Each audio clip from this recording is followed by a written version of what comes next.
in this century alone, from 2000 onwards, at least 50% higher. So there has been a very serious underestimation of the losses in question. Predictions for the future are even more alarming. In the coming years, it is expected that annual global losses from earthquakes and cyclones and floods alone will amount to $180 billion if we do not take action. Resilient investments are not only good deeds, they are also good business. Economies depend on thriving business for employment and growth, and the business community depends on strong and resilient infrastructure in order to stay competitive. So we have an interest in creating a compact between all actors to make sure that we become more resilient. That's not really materialized yet. We are expecting that governments would do better on the promises made. Yes, it is difficult due to various challenges they are facing, including the economic financial crisis, including the demands on government resources, yes. But this is really about people who can't have any other alternative other than being supported at this stage. A little bit of a support can help them to change their lives.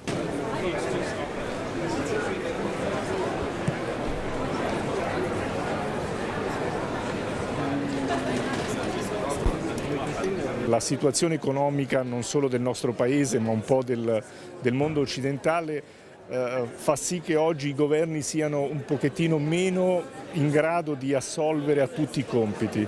Le disgrazie, le catastrofi sono sempre più numerose, le risorse pubbliche sono sempre, come dire, inferiori, sempre più limitate e quindi solo la partecipazione del privato può dare quella spinta ulteriore per far sì che le conseguenze delle catastrofi siano più limitate.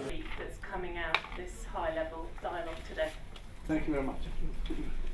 Thank you so much, Deputy Secretary General. Obviously, private sector cannot solve this issue on their own, but the message is they have a self-interest in looking at the resilience of their investment. It should be a message for the boards of major companies.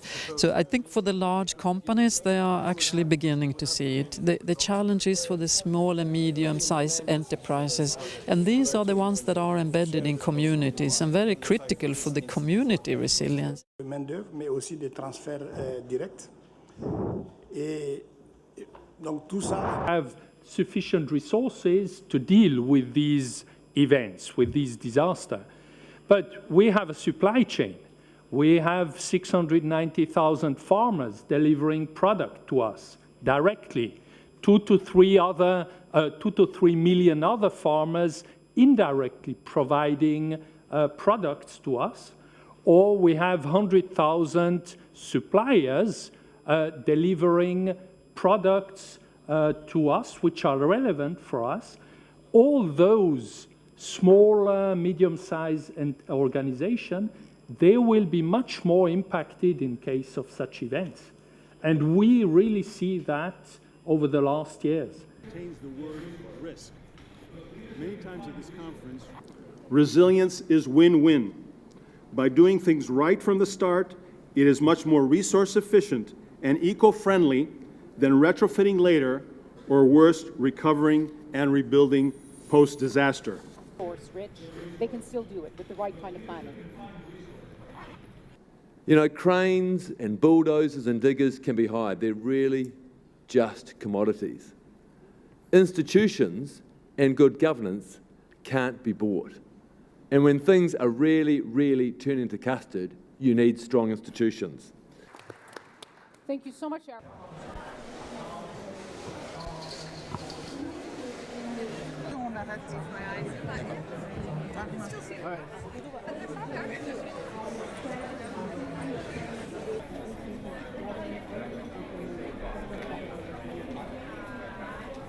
Resilience is really the people realizing the potential. Between the shocks, there can be disasters, there can be other external crises, financial inviolability, it can be joblessness, but it's the capability to really use all the instruments that exist in society, not to feel disempowered and marginalized. I think that it has to be people aware of the presence of the risk every day, sort of like when you get into your car and you strap on your seatbelt. You aren't doing something extraordinary. So a resilient society is one that incorporates into its daily life activities which makes it safer. And natural disasters often are so infrequent that it is hard to make it become part of our everyday life. But I think it can be made.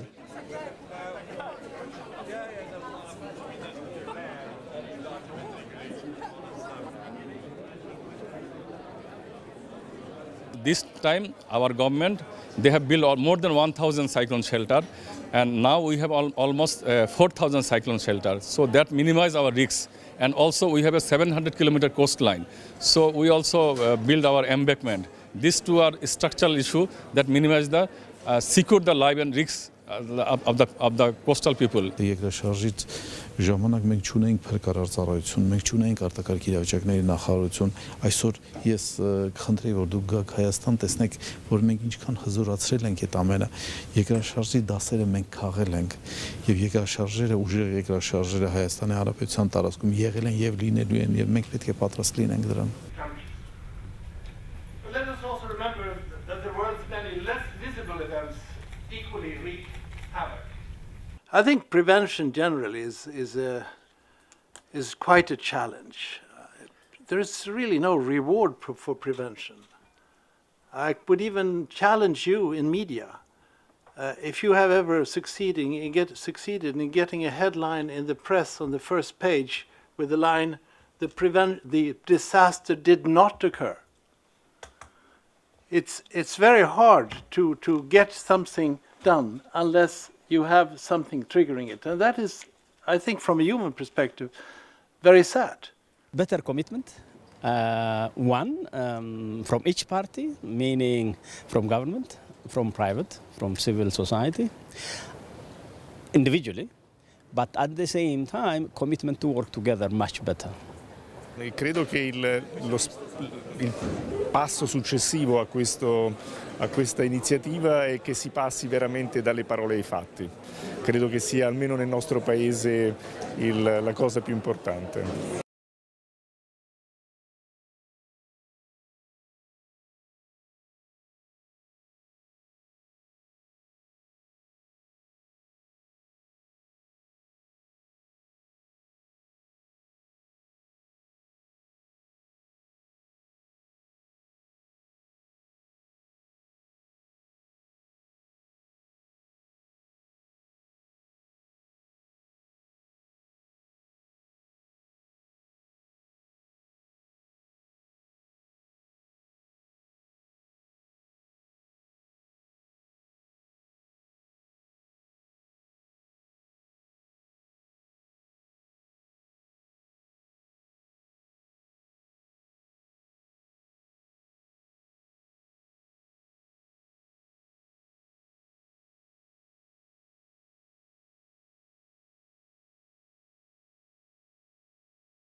Mungkin ziat wari udah tak, mungkin main buat tiga kira kira.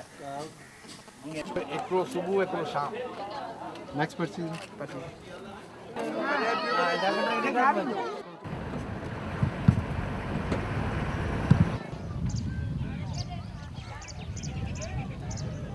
What are you? Kakak. Ekor min kaya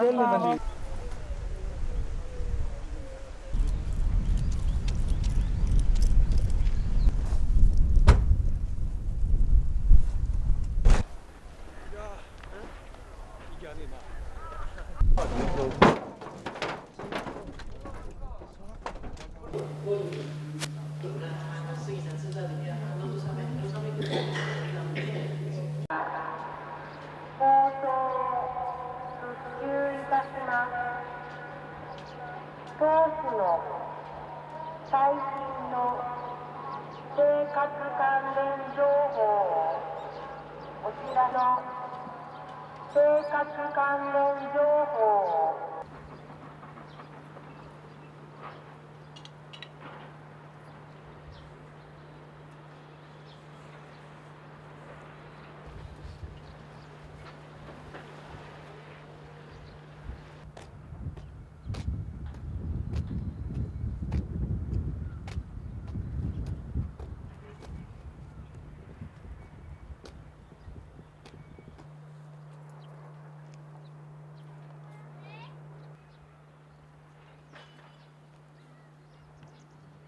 to be done. Aquí octavo de canal.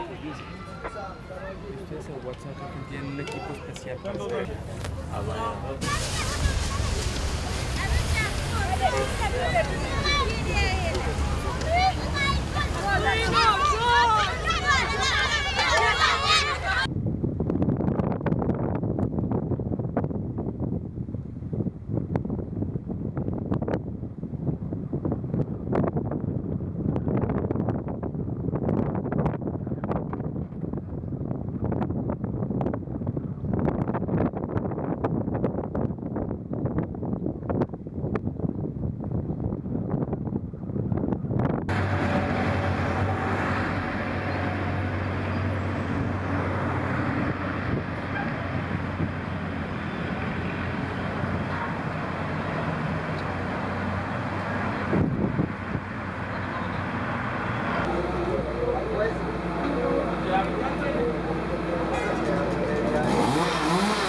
¿A usted? Sí, eso es Mayarí. ¿En la curva Mayarí? En Mayarí, la curva Mayarí.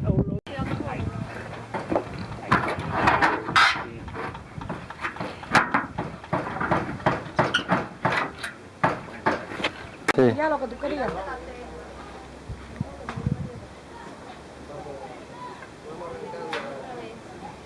Míralo, no lo toca en el piso. Está diciendo que Oye, compadre. Ten cuidado con los sacos. Pero esta vez trata de que sea nomás.